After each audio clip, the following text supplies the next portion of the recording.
Olá pessoal, buongiorno alla mattina.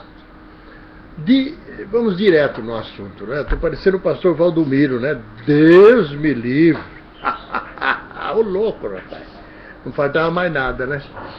Vou te contar um dos livros mais explorados, mais manipulados, e eu quero ser exagerado, viu? E incompletos, indefinidos, é a Bíblia, né? Eu gosto da Bíblia, leio a Bíblia constantemente, está aqui, ó. Está aqui, entendeu? E eu não tenho essa dificuldade, não. Estou sempre pesquisando, lendo, etc. Esse livro é tão manipulado que até hoje ele é explorado, entendeu? Se você analisar bem, do começo ao fim, é um livro que descreve comportamento violento e destruidor. Entendeu? Não há outro. Mulheres deitam-se com serpentes, irmãos matam-se uns aos outros, pessoas são massacradas, tribos vagueiam pelos desertos, criancinhas são abandonadas, homicídio, suicídio, fratricídio, tudo que se possa imaginar existe na Bíblia. Os judeus, os hebreus, não concebiam o suicídio, né? Os judeus concebem o suicídio. Sabe o que eles fazem? Muito bem, eu sou um deles, quero me suicidar. Eu não me suicido, é proibido. Eu mato a minha família inteira e peço para o companheiro matar eu. Mas, o que é isso, hein? Entendeu? Então eu chego à conclusão de que qualquer sociedade que promova a Bíblia, a estatura de escritura sagrada, só pode ser escandalosa. Não tem outra. Por quê? Porque são deuses feitos à imagem e semelhança do homem. Os deuses da Bíblia não são deuses que fizeram o homem à sua imagem e semelhança. O homem os fez à sua imagem e semelhança. Não é? É ridículo esperar que uma civilização baseada em tal livro seja outra coisa senão violenta, destrutiva. Onde se viu, eles conclamam Deus para matar, eles conclamam esse Jesus, esse Deus, para o castigo divino. Ora, baseado no que eu entendo como divino, Deus onipotente, onipresente, onisciente, não tinha necessidade nenhuma de ficar matando gente, destruindo o mundo, como ele o fez por várias vezes. Uma delas na história de Ló, né? Não é? Ló e suas filhas, a coisa mais nojenta, mais idiota que você possa ler. É por isso que eu adoro a Bíblia. Você pesquisa ali, você acha coisas. Por exemplo, você está proibido de comer chofrango. Não coma chofrango, viu? Está na Bíblia. Não coma chofrango, não coma quebrantoço, não coma milhafre, né? É uma bicharada que não sei o que é, nem o que deixa de ser, e já pesquisei. Existem umas especulaçõezinhas que nem merecem atenção, né? Então, você não pode, o que Deus tem que se meter em saber o que eu vou comer, o que eu deixo de comer? Que Deus é esse discriminador que puxa um povo só para si? Moisés, né? Moisés e o povo que estava lá no Egito, que conversa é essa? Mas onde é que tira? É a fantasia da Bíblia. A Bíblia é exatamente linda por isso. Aliás, a Bíblia não era de acesso a poucos, e devia ter continuado ser de acesso a poucos, porque a partir do momento que liberaram a Bíblia, o que viceja de templos e mais templos, de todos os nomes e tamanhos por aí, é um absurdo. Você se assusta com a quantidade. Você simplesmente... Não é possível, tem mais templos do que botequim.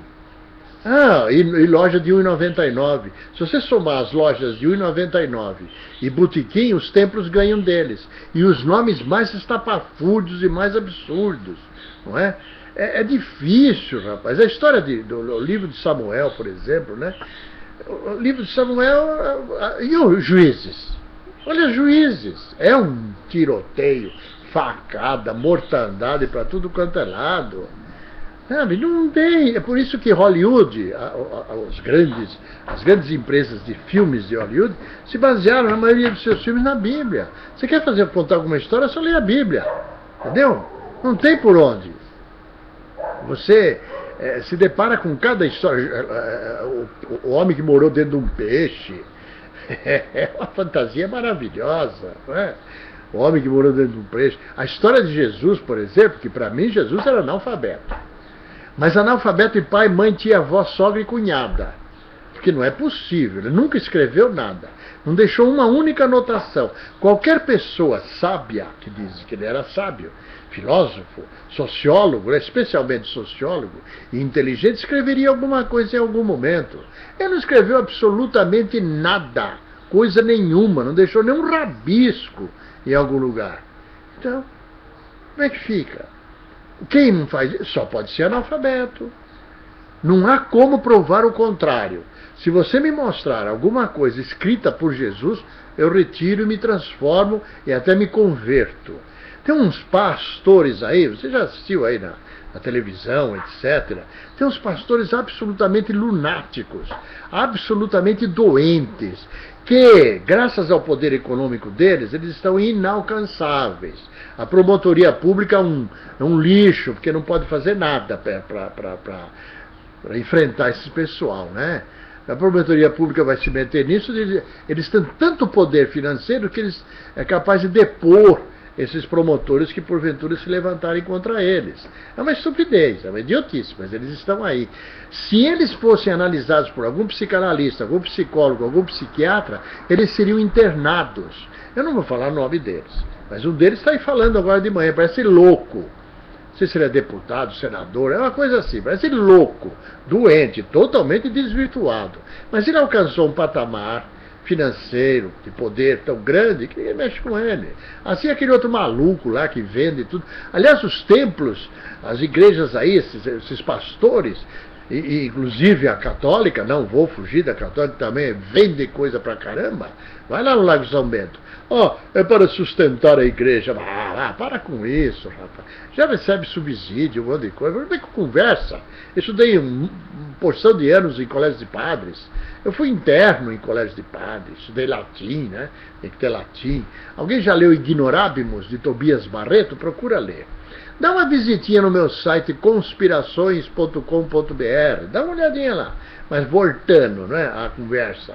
Então, como é possível? Eu repito, é ridículo esperar que uma civilização baseada na Bíblia seja outra coisa senão violenta e destrutiva.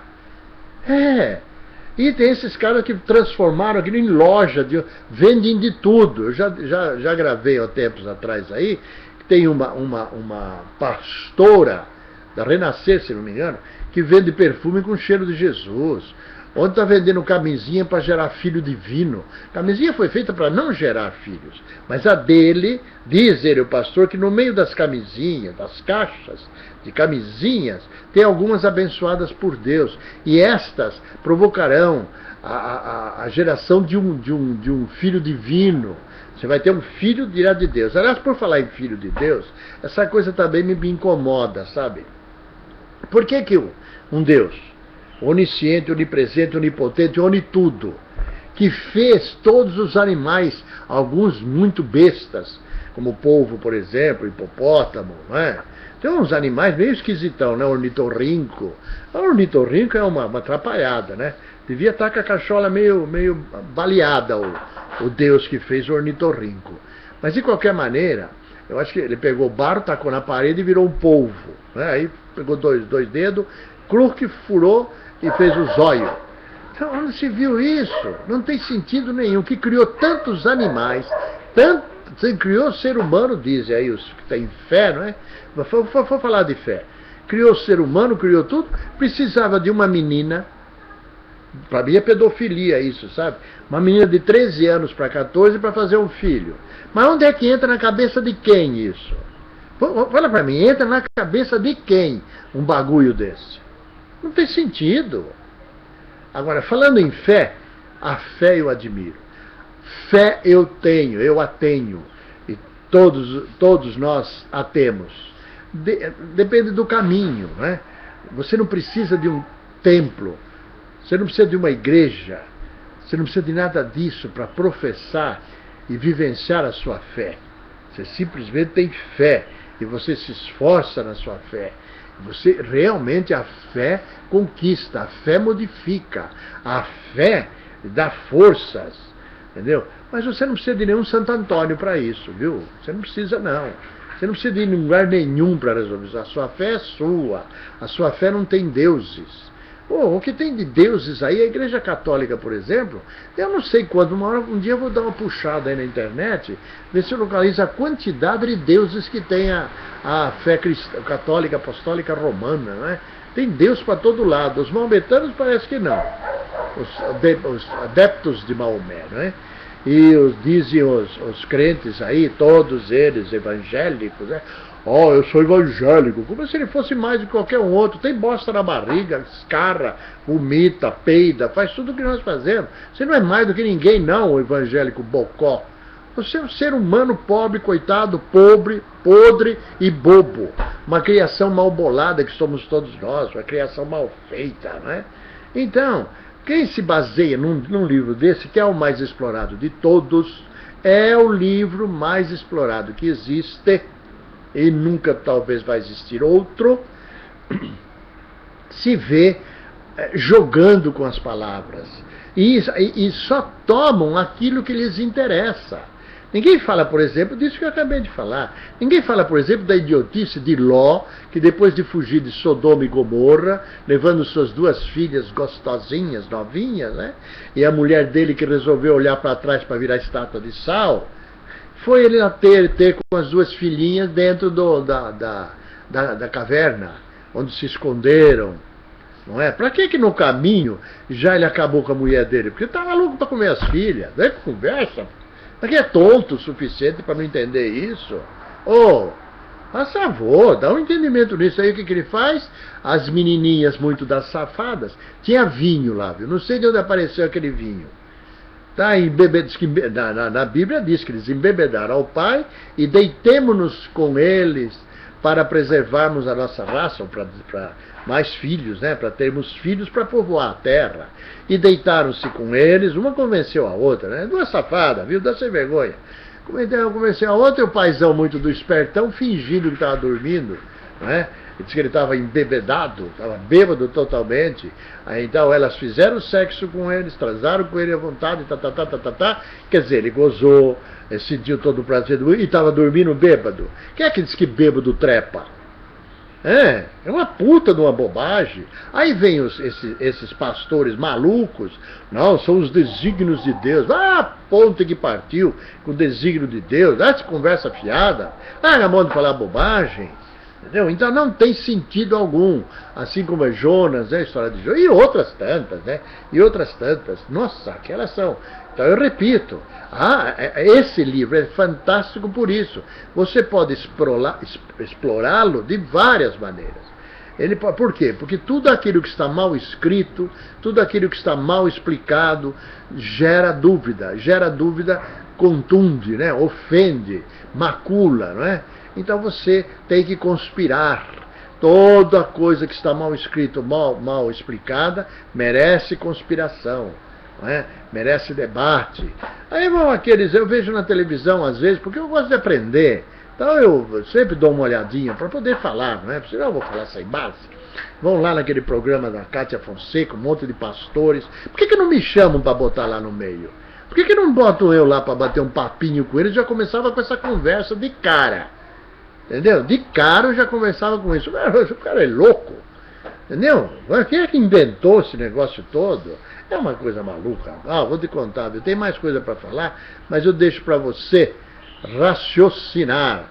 Conspirações.com.br. Faça uma visita.